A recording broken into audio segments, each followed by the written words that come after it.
Hello guys, welcome to our YouTube channel. Guys एक बार फिर से आपका अपने इस परिवार में स्वागत है। गाइस आज की वीडियो में बात करने वाले हैं, देखिए हमारे साथ अभी विपिन सिंह मौजूद हैं जिन्होंने एम्स पटना में 3rd रैंक हासिल किया है। तो ये इनसे जानेंगे इनका एक्सपीरियंस कैसा रहा और ये किस तरीके से स्टडी किया इन्होंने, क्या स्ट्रेटेजी इनकी थी, वो सब कुछ बताएंगे। तो सबसे पहले विपिन सर, आपका बहुत बहुत स्वागत है हमारे चैनल पे। और आप हमारे चैनल के माध्यम से लोगों को बता रहे हैं, अपने फार्मासिस्ट भाई को बता रहे हैं कि आगे की कैसे तैयारी करें, वो आपसे मोटिवेट हो, इस चीज़ को आप बताएं।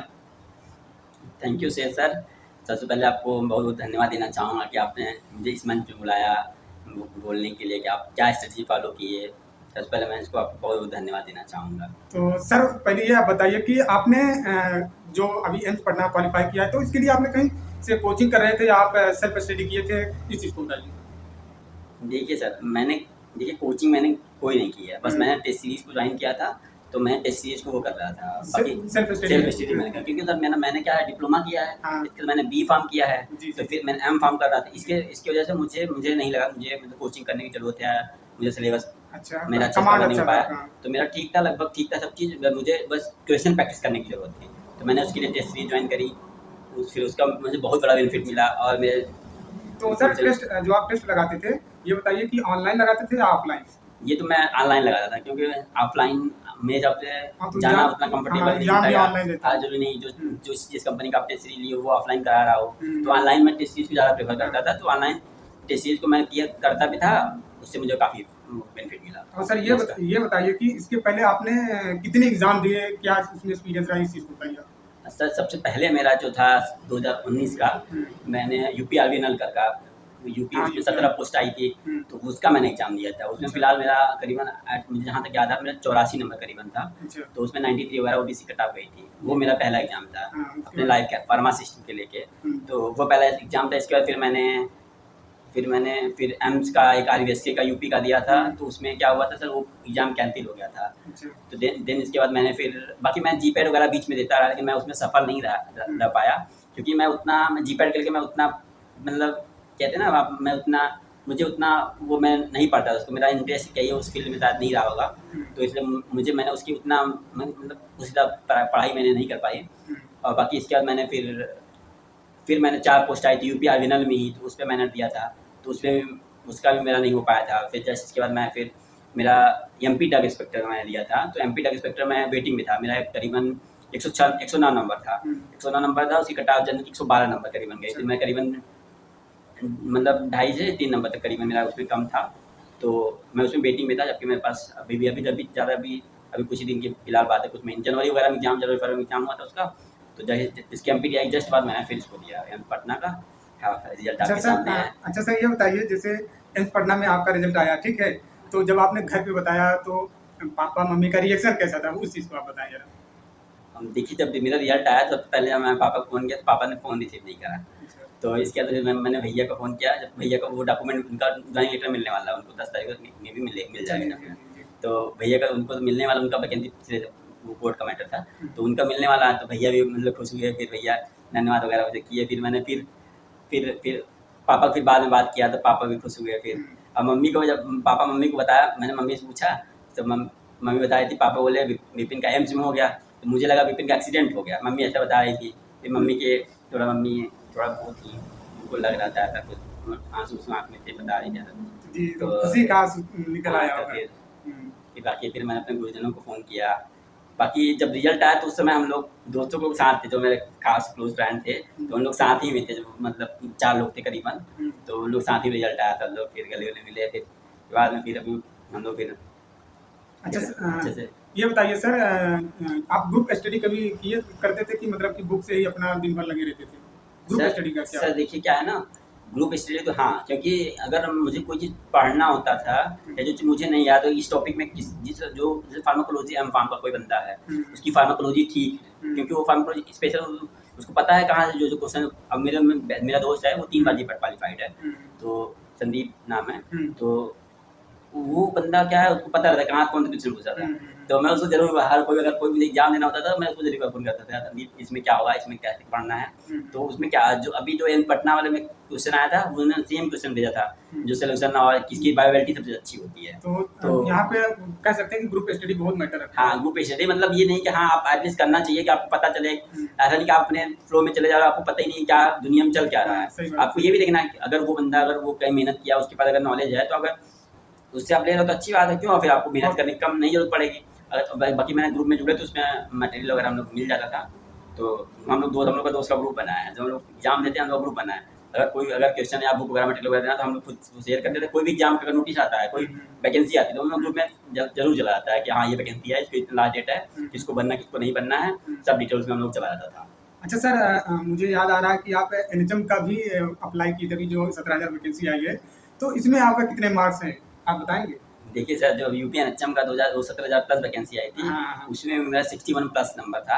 मुझे अभी तक एग्जैक्ट जो आ रहा है 61 नंबर था जी, निगेटिव निगेटिव कटने के बाद। और मैं ओबीसी कैटेगरी से आ रहा था, उसमें एनयूएचएम प्रोग्राम एनयूएचएम प्रोग्राम में मैंने एक ही प्रोग्राम को उसमें फिल किया था, तो उसमें मेरा तो सर ये अब तो एनयूएचएम में आपने डाला है एनएचएम से, तो इसमें तो भी हो सकता है, लगता हो ही जाएगा, एक नंबर है कि चांस है इसमें भी 90% की इनका हो जाए। अब ये तो करेंगे नहीं, चलिए इससे एक फायदा हो जाएगा कि एनएचएम में 17,000 में जो और लोग डाल के रखे फॉर्म, इनके जगह पे उनके जगह पे उनको मिल जाएगी। ये चीज़ अच्छी है कि चलिए सिलेक्ट हो जा रहे हैं तो और लोगों को मौका मिलेगा। तो आप ये बताइए कि अभी हाल ही में वैकेंसी आई है, शायद उसका फॉर्म चल रहा है, फिलअप हो रहा है ईएसआईसी का। तो फार्मासिस्ट के जितने भी कैंडिडेट मेरे चैनल से जुड़े हैं, वो किस तरीके से तैयारी करें या कौन सा बुक फॉलो करें, उनकी मतलब स्ट्रेटजी क्या होनी चाहिए, ये चीज़ को बताइए ताकि उनका सिलेक्शन हो जाए। इसमें देखिए क्योंकि टेक्निकल और नॉन टेक्निकल दोनों पूछने वाले हैं, तो आप थोड़ा बहुत शेयर करें। देखिए, किसी भी एग्ज़ाम क्रैक करने का सबसे अच्छा तरीका, मैं जो फील कर पाया हूँ अभी तक, सबसे अच्छा तरीका सर ये है कि हम पहले स्ट्रेटजी बना लें, मुझे करना क्या है, उस एग्ज़ाम को क्रैक करने के लिए मुझे करना क्या है। सबसे पहले अगर वो आपने काम कर लिया, मतलब क्या पढ़ना है, कैसे क्या पढ़ना है, कौन सा टॉपिक को ज़्यादा ध्यान देना है, कौन सा टॉपिक को कम ध्यान देना है, मेरे पास टाइम कितना है, उस सबको लेके आप स्ट्रेटजी एक बना लीजिए। उसके बाद उस पे काम करिए।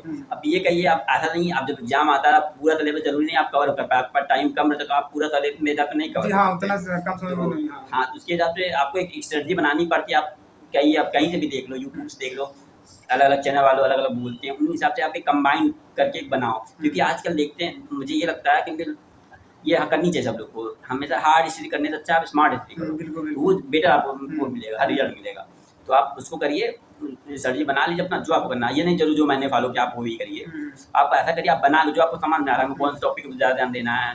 जैसे आप अगर फार्मास्यूटिक्स आपको कितना % ध्यान देना है, जूरिस्प्रूडेंस कितना करना है, आपको फार्माकोलॉजी कितना करना है, फार्माकोलॉजी क्लासिफिकेशन कितना आपको ध्यान देना है, आपको फिर फार्माकोलॉजी कितना पढ़ना है, ये सब आप फिक्स कर लीजिए कितना वो क्या क्या उसमें पढ़ना। उसमें देखिए क्या, किसी भी पेपर में जैसे उसमें कुछ इंपॉर्टेंट टॉपिक्स को कभी मतलब उससे अधिकतर क्वेश्चन आते ही आते हैं, उसको तो आप छोड़ नहीं सकते। बाकी जो काम आना उसको आप चाहो तो निगलेक्ट कर सकते हो ना। अगर आप डी फार्म करा या बी फार्म करा, अगर लगातार कंटिन्यूस स्टडी में हो या तो उससे तो आपको लगभग थोड़ा देर वो रिकॉल हो ही जाता है। जैसे कि केमिस्ट्री का हुआ, तो केमिस्ट्री में लगभग 10th और 12th के ही आते हैं, इजी रहते हैं, बेसिक रहते हैं, तो उसको ज़्यादा डीपली पढ़ना जरूरी नहीं है ना। नहीं, कुछ चीज़ अगर आप कुछ चीज़ 2 क्वेश्चन कवर करने के लिए आप पूरा सिलेबस पढ़ोगे तो मेरे साथ आप कुछ दूसरा आपका छूट जाए। बेनिफिट उसका मिलेगा लेकिन शायद आपको दूसरा कुछ छूट जाए, इसलिए आप ऐसा कुछ पढ़ो कि आप वो आपको उसका फ़ायदा आपको लंबे टाइम तक दिखे। और बाकी आप लोग पढ़िए। बाकी तो सर ये बताइए, जैसे ESIC का भी लोग तैयारी कर रहे हैं, तो ये बुक कौन सा फॉलो करें? जो कंबाइंड बुक आती है, जैसे मार्केट में बहुत से हैं अच्छे पब्लिकेशन की बुक हैं, तो ये कंबाइंड वाला ज़्यादा उचित है कि जो इनका सिलेबस है डिप्लोमा के टाइम, जैसे डी फार्मा वाले हैं या बी फार्मा वाले हैं, उनका जो सिलेबस का बुक है वही फ़ायदा करेगा या कंबाइंड? आपने किस तरीके से किया था?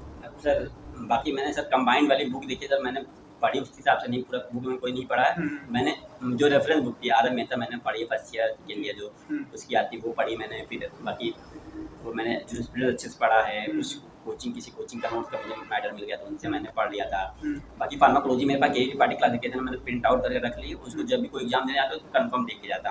और जूरिस की जो भी डेट हैं या जो भी कौन सी कमेटी बनी है, किस कब आई है, और IP के जो भी एडिशंस हैं, कितने मोनोग्राफ हैं, कौन किसके अंदर वो हुआ है, उनकी कौन से किनके अध्यक्षता में हुआ था, वो सब देख के मैं कंफर्म जा रहा था। जो भी PCI के हैं, बाकी जो फॉर्म नंबर्स हैं वो सब आप जरूर देखिए। जूरिस तो लगभग हर मतलब एग्जाम, फार्मेसी एग्जाम में, RDI के एग्जाम में। ये बताइए कि मतलब कि मोस्ट इम्पॉर्टेंट चीज़ें क्या है जो फॉलो करना चाहिए तैयारी के टाइम?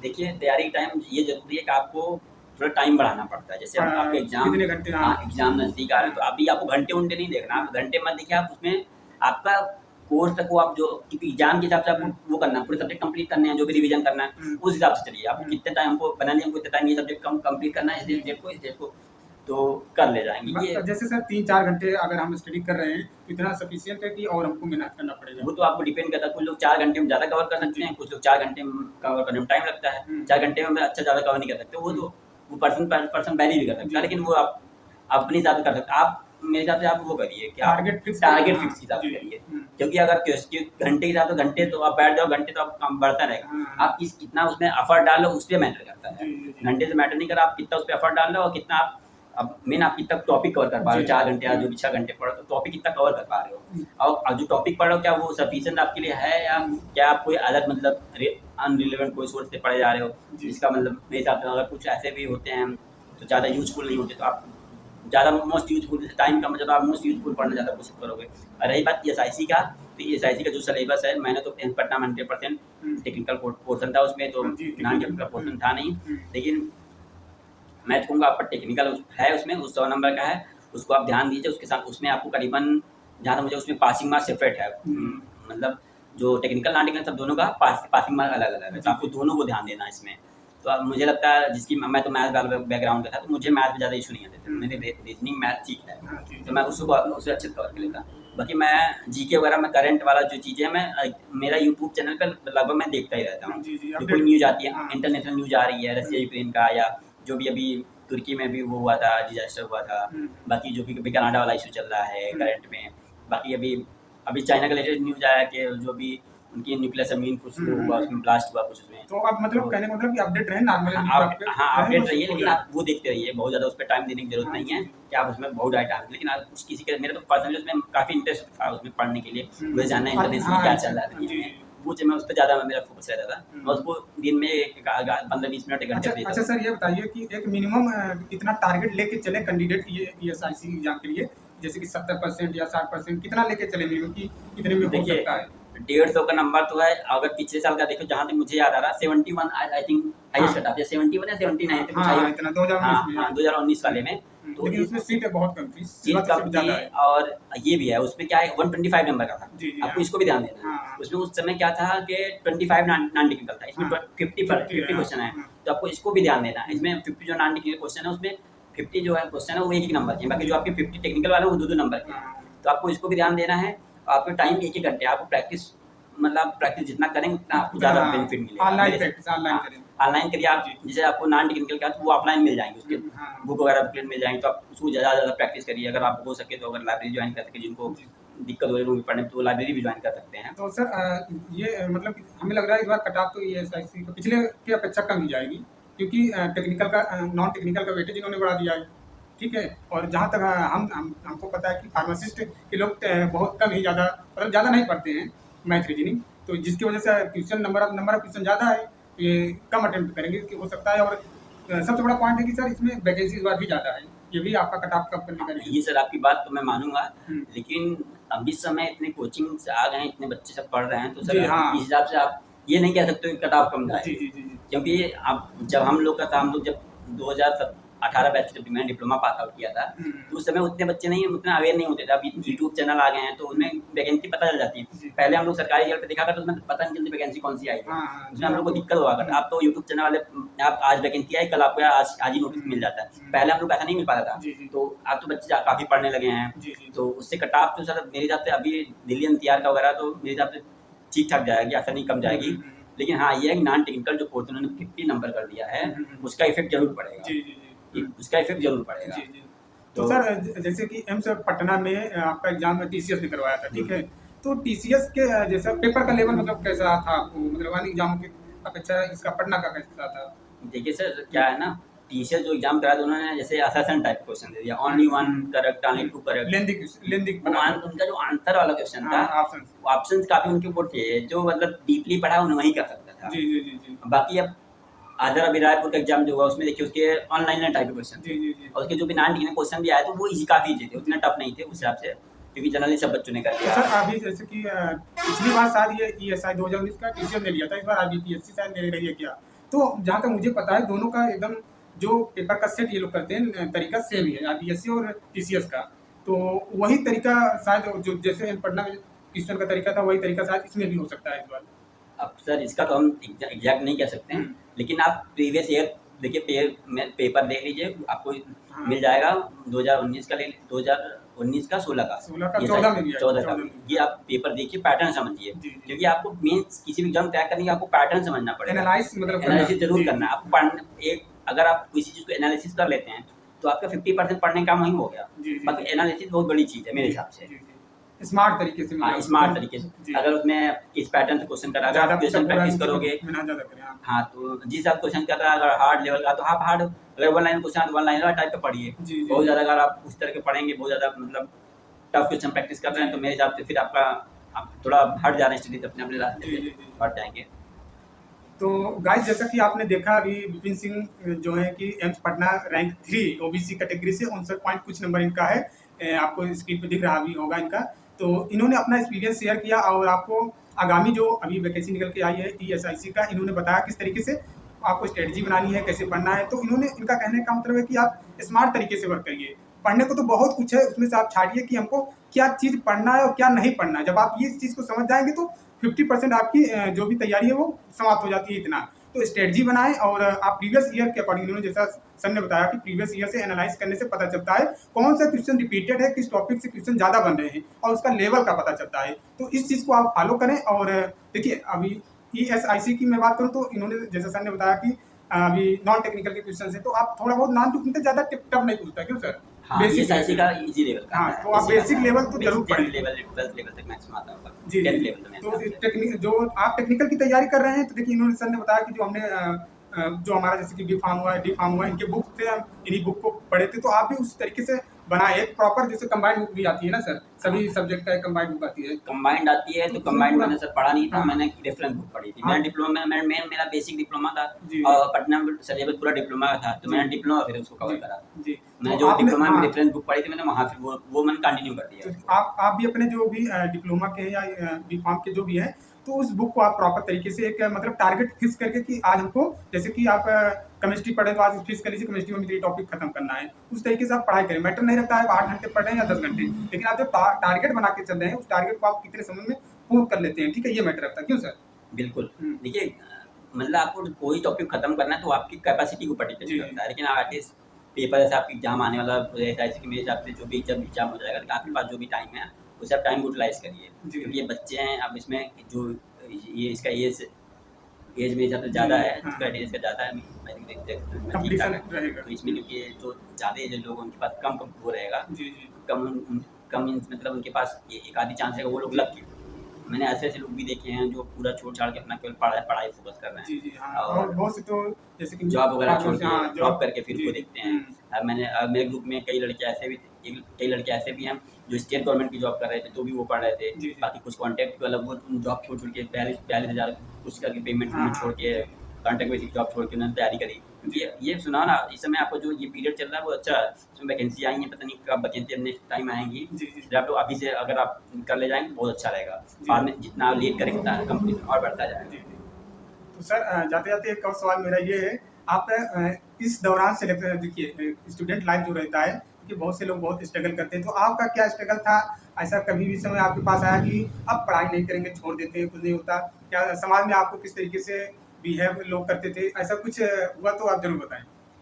सर ऐसा तो मेरे साथ नहीं ऐसा कुछ हुआ, जी। लेकिन बस जब मैं एम फार्म कर रहा था तो मुझे लगता था मैं इसको मुझे ज़्यादा देना चाहिए कि एम फार्म को ज़्यादा प्रेफरेंस देना चाहिए था। जी। तो इस चक्कर में मैं कभी-कभी एम फार्म का काम थोड़ा डिले कर देता था। जी, जी, जी। तो मतलब इतना भी डिले नहीं, एटलीस्ट जैसे जो काम 2 दिन का है या 1 दिन का काम है, जी, जी। तो मैं उसको 4 दिन कर देता था। जी। तो बाकी मैं इसको टाइम देता था। जी। मतलब अपना इसको थोड़ा-थोड़ा टाइम हाँ, निकाल जी। के अपना ये सिलेबस थोड़ा रिवाइज़ जी, करता रहता मतलब था। मैं आपने जैसे या तो एम फार्म पे ज़्यादा लोड नहीं दिया था। हाँ, ज़्यादा मैंने वो नहीं किया। हम्म। मेरे गाइड सर भी काफ़ी अच्छे थे, मतलब सपोर्टिव थे, जी, जी। तो उनका भी काफ़ी सर का हेल्प रहा। जी। तो वो सर मुझे कह रहे थे चलो ठीक है, इतना काम कर लो, हुँ। बाकी ठीक हो जाएगा तुम्हारा। जी। तो आप क्या बताना चाहेंगे कि जाते-जाते बता दीजिए थोड़ा-सा टिप्स दे दीजिए कि जो कैंडिडेट मतलब डीमोटिवेट हो जाते हैं ना पढ़ते-पढ़ते कि 1 साल हो गया, 2 साल हो गया, नहीं हुआ सिलेक्शन, अब क्या करें, क्या ना करें, कहीं जॉब पकड़ लें या तमाम चीज़ें उनके दिमाग में चलने लगती है ना सर कि बहुत से लोगों का तो ओवरएज भी हो जाता है, इस दौरान सिलेक्शन नहीं हो जाता। तो उनके लिए आप क्या बोलेंगे ताकि वो मोटिवेट होके अपनी स्टडी को कंटिन्यू रखें? देखिए सर, जो भी जैसे आपका देखिए मेरा प्लान तो फिक्स था, मुझे 1 साल और पढ़ना था, मतलब ये तैयारी करी थी, जी। नहीं तो मैं इसके बाद मेडिकल खोलने वाला था। जी, जी, तो जी। मेरा ये तो फिक्स था, जी, हाँ। क्योंकि मैंने फिक्स कर लिया था मुझे ये करना है। जी, जी। तो मतलब आपने बाकी जो अपना प्लान सेट किया था उस प्लान के समय से पहले आपने अचीव कर लिया इस हाँ, चीज़ क्योंकि को। मैं उसके लिए एक तरह का ये डेडिकेशन आपका हाँ, ठीक जब था। मेरा हाँ। एग्ज़ाम हुआ था उसके बाद मैं हम लोग बच्चों मतलब हम लोग का दोस्त यार उस तरह ग्रुप से ही मतलब हम लोग दोस्त बन गए थे। जी, जी, उनमें जी। 3 लोग का हुआ भी, हमें अच्छा, मुझे लेके अच्छा, 3 अच्छा। लोग का हुआ भी मेरे जी। ग्रुप में। जी, जी, तो जी। रंजीत भाई का उनका भी फर्स्ट रैंक है जी, और जी, जी। असगर भाई का उनका भी रैंक मुझे याद मतलब नहीं सब है। आप लोग आपके ग्रुप के ही हैं। ग्रुप में मतलब जैसे होने के बाद आप ग्रुप में थे तो हमने जी। मैसेज किया किसी कितना नंबर है, जी, जी, तो जी। उस तरह से हम लोग बातचीत कर के तो फिर मतलब हम लोग के वहाँ ग्रुप से ही पता चलने लगा मतलब हाँ, कि पेपर देने के बाद देखिए पेपर देने के बाद हमें लगता है कि कैंडिडेट को मालूम हो जाता है कि मेरा सिलेक्शन हो जाएगा। हाँ, तो उस तरीके से उनको इंतज़ार भी रहता है जैसे कि अभी 3-4 दिन पहले आप ही हमसे बोले थे कि सर एम्स पढ़ना का पता करिए रिज़ल्ट कब आ रहा है, आरटीआई लगाइए, ये सब चीज़ें आप हमसे ऐसे बिल चर्चा बिल किए थे। बिल्कुल तो सर। इस चीज़ को लोगों को पता हो जाता है एग्ज़ाम देने के बाद कि मेरा सिलेक्शन होगा कि नहीं होगा। तो इनको भी पता चल गया था कि हमारा सिलेक्शन हो जाएगा। इन्होंने पूछा भी था कि सर इतने नंबर बन रहे हैं, सिलेक्शन के चांस है कि नहीं? तो हम बोले कि 60 प्लस वो होता तो कोई डर नहीं था, अभी हम कुछ नहीं बोल सकते। बल्कि हम भी ये बोल रहे थे कि शायद ना हो पाए कट ऑफ क्योंकि इसमें नॉन टेक्निकल नहीं था, तो हमें लग रहा था कि कट ऑफ थोड़ा चढ़ सकती है। बिल्कुल सर, हुँ, आपका भी पहले ही आपने बता दिया था हुँ, कि कट ऑफ 63 करीबन 65 मैक्सिमम हुँ, जाती है एम्स एम्स वगैरह की। हुँ। तो इसमें नॉन टेक्निकल नहीं था इसलिए आपने भी कहा था हो सकता है चाहे हाँ, आप हाँ, अगर जी, जी। चूकेंगे तो 2-3 नंबर चूकेंगे। जी, जी। अब इतना मैक्सिमम अगर चूकेंगे 2-3 नंबर चूके तो जी। बाकी मेरे सीनियर एक हैं जो एम्स दिल्ली में वर्क कर रहे हैं एज़ अ फार्मासिस्ट उन्होंने तुरंत बोला था कि बड़ा 90% हो गया, जी। 90% चांस है होने का। जी, जब जी। मैंने उनको फ़ोन किया था मेरा इतने करेक्ट आ रहे हैं, हुँ, अब सर ने पेपर देखा था, हुँ, हुँ। तो सर बोलते हैं कि 90% चांस है, बाकी 10% लकी मानो, जी, मान जी। लगा होगा तभी होगा। जी। बाकी जब मेरा रिजल्ट आया तो सर को मैंने फ़ोन किया तो सर ने बताया रहती थी बाकी और लेकिन सर जैसे कि देखिए टीसीएस पेपर लेता है तो इसका लेवल ठीक-ठाक बनाता है। मतलब लेवल एक प्रकार से बोल सकते हैं, हमने भी बहुत से एग्ज़ाम दिए हैं। टीसीएस का ही हमने एसएससी का भी हो, चाहे रेलवे का हो, बहुत सारे एग्ज़ाम दिए हैं। तो हमने देखा टीसीएस जिस तरीके से पेपर को सेट करता है, तो मतलब कन्फ्यूज़ ज़्यादा लोग हो जाते हैं और थोड़ा-सा भी मिस्टेक किए तो ऑप्शन में फिल अप करने में गलती हो जाती है। स्टेटमेंट के रूप में देता है। तो कहीं न कहीं आपके लिए एक प्लस पॉइंट बना था कि आपकी तैयारी अच्छी थी और पेपर का लेवल भी ठीक-ठाक आ गया, तो आपने अच्छे तरीके से कर लिया उसको। क्यों सर? देखिए सर, क्या है ना उसका क्या है उसमें टाइम टेकन प्रोसेस था, जी। जो असेसमेंट रीजन टाइप का आता है या ये मिलान करने को आता है, हुँ, इसमें टाइम जी, टेकिंग जी। प्रोसेस होता है आपको यूपीएससी की तरह एकदम से हाँ, किया था। और इसकी इसमें मतलब ऐसा इसमें क्वेश्चन इन्होंने फिट किया था, आंसर फिट किया था, हुँ, तो अब ये कि वन लाइनर टाइप के इसमें बहुत कम आए थे, जी, जी। तो ना के मात्रा आए थे। तो उसको आपको अगर वो करना था उसमें तो मेरे हिसाब से अगर आप बहुत जल्दबाज़ी करते तो मेरे हिसाब से आपके वो हो सकते गलत हो सकते थे। जी, जी, इसमें काफ़ी 2 घंटे आपको समझिए इसमें 2 घंटे टाइमिंग था, समझना थोड़ा वो था। जी, जी, जी, आपको हाँ। टाइम बचाना इसमें मतलब मुश्किल था। जी, जी, और कोई एग्ज़ाम अगर होता तो आप 2 घंटे में बचा भी सकते थे, जी, जी, वन लाइनर वाला क्वेश्चन। ये जी, वन लाइनर क्वेश्चन उस तरह का था नहीं, जी, क्योंकि इसमें अगर अगर आप देखो वन ये देख रहे हो तो ये लग रहा है ये भी सही है, जी, हाँ, हाँ, हाँ, लग रहा है दूसरा भी सही जी, है। जी, इसमें ये कन्फ्यूज़न रहता है जो जी, ओनली 1 ओनली 2 करके होता है। लेकिन आपको काफ़ी समझ बूझ के आंसर देंगे जी, लगभग मेरे हिसाब से। अगर आपको मेन बेसिक कॉन्सेप्ट जो क्लियर होगा जी, तो आप जो भी वो करेगा अब थोड़े बहुत क्वेश्चन तो गलत होने ही हैं, ऐसा नहीं है जो भी जी, पढ़ के हाँ, जाएगा जी, तो गलत होता ही है। ऐसा नहीं जी, कि आप 100% किए तो 100% सही होगा। जी, मेरे साथ कुछ परसेंट गलत होते ही हैं। जी, जी, अब आप जब टेस्ट सीरीज़ देंगे तो आपको वहाँ से अपनी एक्यूरेसी पता चल जाएगी। जी, जी, तो जैसे मैं टेस्ट सीरीज़ देता था मेरे वहाँ पे एक्यूरेसी आती थी करीबन 60%। मैंने स्टार्टिंग में तो मेरा 60% तक जी, बाद मैंने 70 करीबन ले लिया जी, जी, जी, 70 उसके पहले मेरी और कम आती थी 40% भी आई है। जी, तो जी, मैंने कुछ बिना प्रिपरेशन किए दे रहा था। जी, जी, लेकिन बाद में जब उसको देने के बाद में मैं 70 तक पहुँच गया, जी, 80 तक पहुँच गई। वो टॉपिक वाइज़ भी पहुँचती थी। हाँ, ऐसा नहीं कि हाँ, मैं पूरे 80% में जा रहा जी, था। जी, कुछ टॉपिक का मेरा 80% भी जा रहा था, कुछ का कम भी जा रहा था। जी, तो आप टेस्ट सीरीज़ करोगे तो आपको इसका आइडिया लगेगा आप कितनी परसेंट एक्यूरेसी है। जी, तो जी, इससे आपको ये पता चलेगा कि आपने इस इतने परसेंट एक्यूरेसी करोगे तो आपको कितने क्वेश्चन वहाँ अटेंड करने जी, हैं। जी, जी, जी, अटेंड उससे आइडिया लग जाएगा जी, अगर हाँ, मैं हाँ, 90% कर दूँ मेरा कितना परसेंट गलत हो रहा जी, है। हाँ, तो इससे आप एक आइडिया लगा सकते हो तो आपको ये पता चलेगा मुझे कितना नंबर अगर मुझे सेफ कट ऑफ सही है, इसे कितने क्वेश्चन अटेंड करने हैं, ये भी ध्यान एक्यूरेसी रखना है। मेंटेन करना पड़ेगा। एक्यूरेसी जी, आपको देखनी पड़ेगी। जी, ऐसा नहीं कि आप अगर 80 क्वेश्चन करें तो अगर 70 कट ऑफ ज़्यादा हो जाएगा। जी, वो डिपेंड करेगा अगर 80 करें आप कितनी परसेंट आपकी एक्यूरेसी हाँ सही जी, है। एक कितना नेगेटिव मार्किंग से आप बचे रहें। हाँ, कितना निगेटिव होने के बाद आपको कितना आएगा, ये सब आप ध्यान में रख के आप एक प्लान बनाइए। हुँ, कि आप उनको किसी भी पेपर को देखिए, पेपर देख के आपको खुद ही आइडिया लग जाएगा जी, कि कितना टफ है या ईज़ी है। अब जी, जब पेपर होगा तो उस हिसाब से आपको समझना होगा कितना क्वेश्चन अटेंड करें, जी, मेरा कितनी परसेंट एक्यूरेसी है, अगर इसमें कितना मैं टेस्ट सीरीज़ दूँगा तो मुझे पता चलेगा कितने परसेंट एक्यूरेसी है। उस जी, एक्यूरेसी के साथ अपना नंबर ऑफ क्वेश्चन कितना अटेंड करना वो सेट कर लीजिए। जी, जी, जी, अब वह हर क्वेश्चन आपको इजीली आपको हर तो पेपर की जानकारी मिल देखिए जाएगी। गाइस, जैसा सर बता रहे हैं कि आप ऑनलाइन टेस्ट सीरीज देते हैं, ठीक है? तो आप वहाँ पे टेस्ट देने के बाद एनालाइज करिए कि आपकी एक्यूरेसी किस तरीके से है, आपकी एक्यूरेसी कितने परसेंट है, उस चीज़ को मेंटेन करने की कोशिश करिए। वो एक बार में नहीं हो सकता है। जब आप जैसे पढ़ लिए 2 दिन 3 दिन, फिर आप ऑनलाइन टेस्ट सीरीज दीजिए, टेस्ट मारिए। टेस्ट मारने के बाद देखिए आपने जो पिछला टेस्ट दिया था, उसके बाद अभी जो टेस्ट दे रहे हैं 3 दिन बाद, उसमें कितना अंतर है, आपने कितना इसको ज़्यादा गेन किया है। तो और एक्यूरेसी को मेंटेन करके रखिए, नेगेटिव मार्किंग से बचिए। और चीज़ें, और सर ये बताइए, जैसे कि बहुत लोग यही सिलेक्शन होने के, जैसे किसी का सिलेक्शन हो गया तो उनसे यही जानने की कोशिश उनका एक ही रहता है, ये बता दीजिए हमको किस राइटर का बुक हम पढ़ लें कि हमारा भी हो जाए। तो राइटर, एक आध दो राइटर बुक की जो भी आपकी नज़र में अच्छा बुक समझ में आ रहा होगा सब्जेक्ट के, किसी भी सब्जेक्ट का, तो आप थोड़ा बता सकते हैं। देखिए, मैं इसमें पहले मैं टेस्ट सीरीज़ का एक पॉइंट मैं और बता दूँ मैं, जैसे आप कोई भी टेस्ट सीरीज़ जो कर रहे हैं, जी। तो उसकी एक्सप्लेनेशन बहुत ज़रूरी चीज़ है। हाँ, जी, जैसे जी, आप जी। पढ़ते हो वही तो आप एनालाइज़ उसके था। जो जी। ऑप्शंस होते हैं उनका भी आपको पता चलता जी, है। जी, हाँ, तो जी। आपको टेस्ट एक साथ सीरीज़ 3-4 क्वेश्चन कवर हो हाँ, जाते हैं। तो जी। आप उससे आपको काफ़ी चीज़ पता चल जाता जी, है। जी। उससे आप उसको ज़रूर ध्यान दें, जी। एक्सप्लेनेशन ज़रूर पढ़िए। जी, जी। और बाकी रही बात बुक की, बाकी आप जो आपका टॉपिक वो ठीक है, उसमें अगर वो क्वेश्चन ठीक से उसमें क्वेश्चन बनते हैं तो उसको आप मतलब एटलीस्ट उसका क्वेश्चन तो नहीं छूटना चाहिए। जी, जी, इसका जी। अगर आप जूरी से आपका मतलब स्ट्रॉन्ग टॉपिक है, आप क्या ऐसा करिए, आपको जूरी से रिवाइज़ होना चाहिए, जूरी से जी। आपका क्वेश्चन नहीं जाने जी, चाहिए। जी। अच्छा, ये फिक्स कर लेना। जी। जो नहीं पढ़ा आपने मतलब उसकी बात तो छोड़िए, जो आपने पढ़ा तो एटलीस्ट जी। उसका क्वेश्चन आपका नहीं छूटना चाहिए। जी, जी। बाकी आप जैसे आप मैंने जूरीस वगैरह पढ़ ली थी, कुछ मुझे कोचिंग से नोट्स वगैरह मिल गए थे। जी, जी। बाकी मैंने RM. Mehta first year, second year पढ़ी है उसकी। बाकी मैंने जो डिप्लोमा मैंने जनरली पढ़ी थी, बाकी मैंने जी। कुछ बी फार्म के कुछ नोट्स वगैरह ले लिए थे, बाकी कुछ बुक तो वगैरह थे। नोट्स बुक से ही बनाते थे कि मतलब किसी मैं सर सीनियर वगैरह से मैं लेते सर थे? मैं नोट्स बनाने में ज़्यादा वो नहीं करता हूँ, हुँ। बिलीव नहीं करता हूँ, क्योंकि बुक वगैरह सफिशिएंट रहता है तो आप नोट्स बनाओगे जी, मेरे जी। हिसाब से। जी। बाकी सबका अपना-अपना वो रहता है, विचार, हाँ, जिसको विचार जैसे रहता है। समझे। तो जी। मेरे हिसाब से अगर आप एक बुक में ही अंडरलाइन कर लो, ज़्यादा जी, हाँ। इफेक्टिव होता है, जी, जी, जी। मेरे हिसाब से। बाकी आप चाहो तो नोट्स बना लो, वो जी। आपके ऊपर, आपकी मतलब आपको कैसा लगता है, आपको जी। कैसा पढ़ना अच्छा लगता है। जी, जी, तो जी। मैंने जो बी फार्म भी करा था तो मैंने नोट्स नहीं बनाया था। जी। डिप्लोमा भी मैंने नोट्स जी। डिप्लोमा में थोड़ा बहुत मैंने नोट्स बनाई थी, हुँ। लेकिन मैंने बी फार्म में आके मैंने नोट्स बनाना मैंने नहीं बनाता था। जी, कुछ जी। टॉपिक के जैसे जो कॉलेज वगैरह में चल रहे थे उसमें मैं कॉलेज से बनाता था। जी, जी, बाकी जी। मैं यही उस तरह के पढ़ने के लिए मैं नोट्स उस तरह मैं मेरे हिसाब से मैं अपना नहीं पढ़ता, जी। क्योंकि मैं बहुत ज़्यादा रेफरेंस उस तरह की बुकें नहीं पढ़ता, वो लंबी-लंबी बुकें नहीं पढ़ता था। जी, जी। बाकी मैंने आर.एम. मेहता फार्मास्यूटिक्स काफ़ी अच्छे से कवर करी फर्स्ट ईयर, सेकंड ईयर। जी। फार्माकोलॉजी क्लासिफिकेशन मैंने काफ़ी अच्छी करी है। जी, जी, जी। बाकी जनरल फार्माकोलॉजी और प्री क्लासिफि अगर आपको पढ़ना है, जैसे फार्माकोलॉजी आपको प्रिपेयर करना है, जी, जी। तो उसमें आप जनरल फार्माकोलॉजी एटलीस्ट कवर आपका रहना चाहिए। जी, जी, जी। बाकी उसको तो आपको कवर करना है, उसके बहुत ये है, पढ़ना मुझे काफ़ी question root of the government काफ़ी लोगों ने पूछा था। बाकी आप क्लासिफिकेशन तो एटलीस्ट कहीं भी जाइए, आप उसको तो रटते रहिए, उसको पढ़ते रहिए कि आपको क्लासिफिकेशन मतलब किसका कौन-सा है, जी, जैसे जी। कैंसर वाला ये तो काफ़ी पूछता है। जी। और आपकी ये कफ एंटी ब्रोंकोडायलेट वगैरह देख लीजिए। जी, जी। और एंटीबायोटिक का बहुत इंपॉर्टेंट चीज़ है, उसको जी, जी। सेफालोस्पेरिन वगैरह ये सब देख लीजिए, एंटीबायोटिक वगैरह देख लीजिए। जी, जी। और ये उसका मैकेनिज्म ऑफ एक्शन देख लीजिए, कि किसी भी क्लासिफिकेशन का जो भी प्रोटोटाइप ड्रग होता है, जी। उसका मैकेनिज्म ऑफ एक्शन देख लीजिए, उसका साइड इफेक्ट देख लीजिए, एडीआर देख लीजिए उसका। जी। तो इस तरह आप कुछ जगह कुछ क्वेश्चन आप प्रैक्टिस करें, उनके जो भी मेजर जो भी वो हो गए हैं, या जो आर्फन ड्रग्स हो गई, जी। और जो भी फीचर में क्या वो काज करती है जी, कैंसर, हाँ, हाँ, तो वो समझ चीज़ पढ़िए। हुँ। टेराटोजेंस वाली जो ड्रग होती हैं वो सब देख लीजिए। जी। और बाकी जो किसकी जो मेजर जैसे क्लोरामफेन का जो साइड इफेक्ट है, या हुँ। ये सब कुछ जो मेजर काफ़ी मतलब क्वेश्चन पूछे जाते हैं, या इसके एंटीडोट वगैरह देख लीजिए, एंटीडोट वगैरह काफ़ी पूछा, पॉइजनिंग का देख लीजिए, काफ़ी अच्छा पूछा जाता है। बाकी वैक्सीन या इम्यूनिटी वाला टॉपिक काफ़ी अच्छा कवर करा जाता है। जी। और सूटिक में टैबलेट कैप्सूल उसका कुछ टॉपिक तो उसके मतलब फिक्स हैं, उससे आते जी। ही हैं। बाकी आप सूटिक्स का ये हो गया, बाकी आप इमल्सन सस्पेंशन का देखते रहिए, उसमें क्या है, कौन सा बेंजीन टीम कौन सा टाइप का इमल्सन होता है, कोल्ड टीम किस टाइप का इमल्सन होता है। जी, जी, जी। बाकी अगर आप धीरे-धीरे इसमें देखोगे या तो हाँ, ये जो डॉर्सी इक्वेशन क्या होती है, पॉइजनस इक्वेशन होती है, डॉर्सी जो लॉ होती है, जी, जी। उसका वो सब आप देख लीजिए।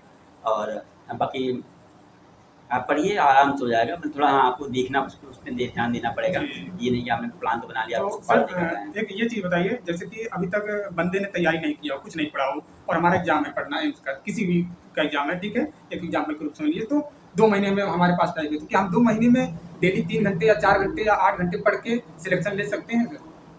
देखिए, बिल्कुल ले सकते हैं। देखिए, सिलेक्शन लेने का मेन है, आप जैसे मैंने डिप्लोमा करा है, जी, जी। तो आपने डिप्लोमा की जो बुकें पढ़ी हैं, देखिए क्या डिप्लोमा अच्छे से आपने किया तो बुकें आपने पढ़ी होगी एक जी, बार। जी, जी। तो उसके बुक क्वेश्चन प्रैक्टिस करिए, उसमें जो एक्सप्लेनेशन पढ़े उसमें आपको आएगा। अगर आपको नहीं आ रहा तो उसके नोट्स बना लीजिए, जी, जी। उसके जो भी एक्सप्लेनेशन के नोट्स बना लीजिए। टच में हाँ, रहिए ज़्यादा। हाँ, बाकी नहीं तो आपको डिफरेंट बुक तो देख लीजिए। बाकी एक बार बैठिए, मज़ेदार आ रहा है, मेरा बहुत ज़्यादा मोटी बुक नहीं है, जी। उसको आप जल्दी से कवर कर सकते हो। जी, अगर जी। किसी बंदे ने पढ़ा है उसको तो रिवीजन करने में बहुत टाइम ही हाँ, लगता टाइम नहीं है। लगता। अगर देखिए क्या है ना, अगर आप क्वेश्चन जो प्रैक्टिस करते हैं तो आता है। जब मैंने कई बार एग्जाम दिया ये सबका, भले मैं उसमें नहीं रहा, जी, तो जी। उससे मुझे काफ़ी वो रहता था कि ये क्वेश्चन इस टॉपिक से पूछता है, जी, ये जी। क्वेश्चन हाँ, इस ये टॉपिक से पता पूछता चलता है। है। जी, जी। जैसे आप फार्माकोनोसी की ये टॉपिक एल्कलाइड का जो क्लासिफिकेशन, केमिकल क्लासिफिकेशन, आप उसको रिंग वाला, वो तो आप कोई भी जीपैड का दीजिए, फार्मासिस्ट का दीजिए, वो तो सर उसका आना ही आना रहता है, जी, उसमें जी। एक आध क्वेश्चन आ ही जाता है।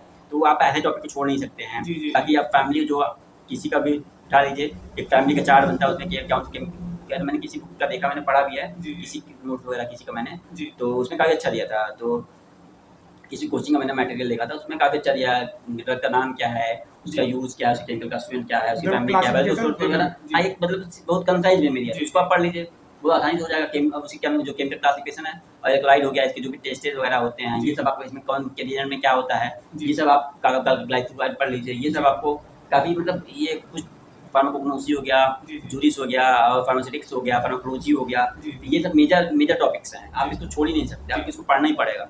और तो सर आपने एम्स पढ़ना का मतलब कितने दिन ज़्यादा डेडिकेशन आपने दिखाई? कितने दिन आपको मतलब देखिए 1 महीना या 2 महीना कितने दिन देखिए ज़्यादा? सर, मैं तो देखिए मैं लगातार तो मैं धीरे-धीरे पढ़ता रहता था। जी। ऐसा नहीं कि मैं अगर मैंने कुछ नहीं करा तो मैं यूट्यूब पे कोई किसी चीज़ किसी ने कराया तो मैं उसको देखने जी, लगता जी, था। जी, जी। अगर मैं कहीं लैब में भी गया तो लैब में भी मेरा अगर रिएक्शन चल रही, मैं अगर मैं लैब में काम कर रहा हूँ, मेरा जी, थीसिस चल रही है, जी। तो मैंने थीसिस लगा दिया, उसको मैंने टेम्परेचर, उसको मैंने थर्मामीटर रख दिया, उसको मैं जी, देख रहा हूँ। जी, जी। बाकी मेरा जो भी 3 घंटे की रिएक्शन, 4 घंटे की रिएक्शन रहती है, जी, तो जी। उस टाइम मैं अपना जो भी मुझे यूट्यूब पे वीडियो देखने होते थे, जी, जी। तो मैं उसको एमसीक्यू वगैरह वहाँ सॉल्व करता रहता। ऐसा जी, नहीं कि अब मैं थोड़ा फ्री टाइम को मतलब कहीं कॉलेज का भी जी। हो या कहीं का भी हो, मैं यूटिलाइज़ करने की कोशिश करता था। अच्छा, जी, तो जी। मैं यूट्यूब पे चालू कर दिया, मैंने लैपटॉप में ऑन जी। कर दिया, हुँ। तो लैब में जनरली हम लोग यूट्यूब वगैरह मतलब वो कर पाते थे, जी। क्योंकि वहाँ ज़्यादा बच्चे उस तरह का शोर-शराबा नहीं होता था। हम लोग शांति। जिनको पढ़ना रहता है वो पढ़ सकता था आसानी से। मतलब कि आपने धीरे-धीरे कवर किया तो वो सही भी रहता है। देखिए लोड आपका एग्ज़ाम के टाइम ज़्यादा लोड नहीं लेना चाहिए। पहले से ही आपका धीरे-धीरे करके अपना जो भी सिलेबस है उसको कंप्लीट करते रहें। क्यों सर? हाँ, बिल्कुल। और देखिए, अब जैसे आप कर धीरे-धीरे आप करते रहोगे तो आपके माइंड में चलता रहेगा। आपके दिमाग में ये होना चाहिए, आप ऐसे आपको जैसे आप किसी दिन खाना नहीं खाता, आपको पता चल जाता है मैंने आज ये खाना नहीं खाया, भूख लगी जी, मुझे। तो आपको एक उसके लिए डेडिकेशन बनाना पड़ेगा, आपको ध्यान देना पड़ेगा, हमको ये चीज़ अब करना है मुझे। अगर आप सो भी रहे हो, खा भी रहे हो, तो आपको ध्यान चाहिए, आज मैंने ये टॉपिक नहीं कवर किया, मुझे ये जी, करना है, मुझे करना चाहिए था, जी, या मैंने क्यों नहीं किया, मुझे कितने दिन। अब देखिए, आप अपने जो आपके टाइम है, जी, जी, डे का वो कैलकुलेट करिए। जी, जी, तो अगर आप दे रहे हो तो उसका क्या मुझे प्रॉफ़िट हो रहा है कि नहीं? मैं किसी के लिए अगर यूट्यूब में दे रहा हूँ, उससे मेरा प्रॉफ़िट बन रहा है कि नहीं बन रहा? जी, मैं किसी को टाइम दे रहा हूँ या किसी किसी पर्टिकुलर चीज़ के लिए भी, तो मेरा उसका प्रॉफ़िट हो रहा है मेरे लिए कि नहीं? जी, उसको आप जी, ज़रूर एनालाइज़ करिए। तो आपको ये समझ में आएगा कि मेरा जो टाइम है मतलब सही जा रहा हूँ, मतलब जिस फील्ड में मुझे जाना है उसके लिए मैं सही कर रहा हूँ कि नहीं जी, सही जी, कर रहा हूँ। बिल्कुल। वो सब आपको ध्यान देना पड़ेगा, क्योंकि तो आप सर वही टाइम ही ये बचा बताइए पाएँगे। ये बताइए कि आप मतलब मोटिवेटेड कैसे होते थे? किस तरीके से आप जब ज़्यादा कभी-कभी होता है ना कि आदमी फ्रस्ट्रेट हो जाता है पढ़ते-पढ़ते या किसी और चीज़ से, तो आप मोटिवेटेड कैसे रहते थे? इस चीज़ को बताएँ ज़रा। देखिए, बाकी तो मैं यूट्यूब पे एक मेजर आर्यकर गौरव आर्यकर के कोई मैं हैं, जी, जी। सर हैं, हुँ। तो उन्होंने एक बात बोली थी, मुझे आज भी याद है। वो बोलते थे, नथिंग फिजिकल, जी, सब जी। मेंटल होता है। सब आपको अगर सोच लिया ये मुझे करना है तो हो करना है। जाएगा। जी, जी, जी, अब ये बिल्कुल। सोचिए, आप आपके पास स्ट्रेंथ नहीं है, ऐसा कुछ नहीं है। जी। अगर आपने मेंटली बना ली मुझे ये चीज़ करना है, जी, वो जी। चीज़ आपको कन्फर्म होगा, फिर आपके पास रास्ते बनने चालू हो जाएँगे। जी। अगर मेंटली आप प्रिपेयर होगे किसी चीज़ के लिए, तो आप रास्ते खुद बनने लगते हैं। जी, जी, जी। क्योंकि आपको बहुत बनाना बढ़िया। वो खुद ही बताएगा कैसे जी। मुझे बनना है, कैसे। अब ये कि आप एक दिन सोचिए, एक दिन नहीं होना। धीरे-धीरे जब आप उसको मेंटली आपके दिमाग में चलता है, तो आप फिर रास्ते में, अच्छा ये चीज़ मुझे करना है, तो इसके लिए मुझे क्या करना चाहिए? जी, चलो बेस्ट ऑप्शन क्या होगा? जी, तो आप धीरे-धीरे उसको करके सर आपको रास्ता बनता जाएगा। जी, जी, जी, अब बिल्कुल। ये आप मेंटली प्रिपेयर हो जाइए, मुझे नौकरी लेके रहना है बस, बस। वो हो जाएगा, कन्फर्म हो जाएगा। जी। लेकिन आप मेंटली सोच लेंगे तभी आता है, कि सोचिए कि जी, ऐसे होना है, सुपर इसलिए बिल्कुल, नहीं बिल्कुल, बना हाँ। है। तो देखिए सर ने बहुत बड़ी बात बोल दी है कि आप अपने माइंड में सेटअप कर लीजिए कि ये हमसे हो सकता है, ये हम कर लेंगे, ठीक है? और निर्धारित समय में कर लेंगे, तो वो चीज़ हो ही जाता है। पहले से नेगेटिव सोच लेंगे तो फिर चीज़ें नहीं हो सकती हैं। जैसा सर बोल रहे हैं कि आप एक बार स्ट्रैटेजी बना लीजिए और टारगेट फिक्स कर लीजिए, तो टारगेट के अनुसार चलिए, क्यों सर? डेली का बिल्कुल। डेली टारगेट बनाइए और उस टारगेट को अचीव करने की कोशिश करिए, तभी चीज़ें आसान हो जाती हैं। और धीरे-धीरे पढ़ते रहें और एग्ज़ाम के टाइम लोड लेने की कोशिश ना करें, ताकि एग्ज़ाम में आप रिवीज़न कर सकें, क्यों सर? बिल्कुल। बाकी आप एग्ज़ाम के टाइम जितना कोशिश हो सके उतना रिवाइज़ कर लीजिए, नया क्योंकि चीज़ ना पढ़ें। जिसको लगता है मैंने ये पढ़ा जी, है जी, जी। तो वो उसको प्रिवाइज कर सकता जी, है। जी। आप ये चीज़ बहुत नया चीज़ पढ़ रहे हो तो आप शायद में भी आपको याद ना रहे, लेकिन अगर आपको लग रहा है इंपॉर्टेंट है जी, तो जी। नया चीज़ पढ़िए। ऐसा नहीं मैं नहीं कहूँगा कि आप मत पढ़िए। जी, जी। अगर आपको लगता है ये चीज़ इंपॉर्टेंट है जी, जी, तो आप जी। उसको पढ़िए, ज़रूर जी, पढ़िए। जी। अगर वो आपको लग रहा है आप, जी। क्योंकि आपको जब आप पढ़ते हैं तो आपको आइडिया लगना होता है कहाँ क्वेश्चन कहाँ पूछने वाला है। तो जी, आप जी, जी, खुद आपको एनालाइज़ होने लगेगा। जी, जो जी। एक 1-2 एग्ज़ाम आप देंगे तो आपको एनालाइज़ होने लगता है मैंने ये कि अच्छा इसमें ये क्वेश्चन पूछा था, ये इसका जी, आ जी। सकता है। बाकी आप मेंटली प्रिपेयर रहिए खुद को। बाकी अब जी। मेरा प्लान भी था मुझे वो करना, अगर मेरा नहीं होता तो मुझे ये नेक्स्ट ईयर मुझे मेडिकल स्टोर डालना था, मेरा जी, प्लान था। तो जी, मुझे जी। ये प्लान था अगर मैं नहीं कर पाऊँगा तो मुझे मेडिकल डालना पड़ेगा, मुझे मेडिकल डालना पड़ेगा। मेरे दिमाग में जी, चल रहा था मुझे अगर नहीं हुआ तो मैं डालूँगा। मैं जी। अब ये नहीं मैं इसलिए मुझे डिप्रेशन भी उस तरह का नहीं, मैं बहुत ज़्यादा वो हो गया मुझे प्रेशर बहुत ज़्यादा कि नहीं ये प्रेशर थोड़ा बहुत लेना पड़ेगा तभी जी। आप कुछ कर पाओगे। लेकिन मेरे पास एक ऑप्शन मैंने बना के रखा था, या तो मैं टीचिंग करूँगा या तो जी। मैं मेडिकल डालूँगा। हाँ, तो वो मैंने तो करना ऑप्शन एक पड़ेगा। जी। प्लान बी लेके मैंने चला जी। था। हुँ। तो आप भी अब आपके प्लान हुआ आप प्लान बी ले सकते हैं, जी। लेकिन आप वो रखिए। जी, जी।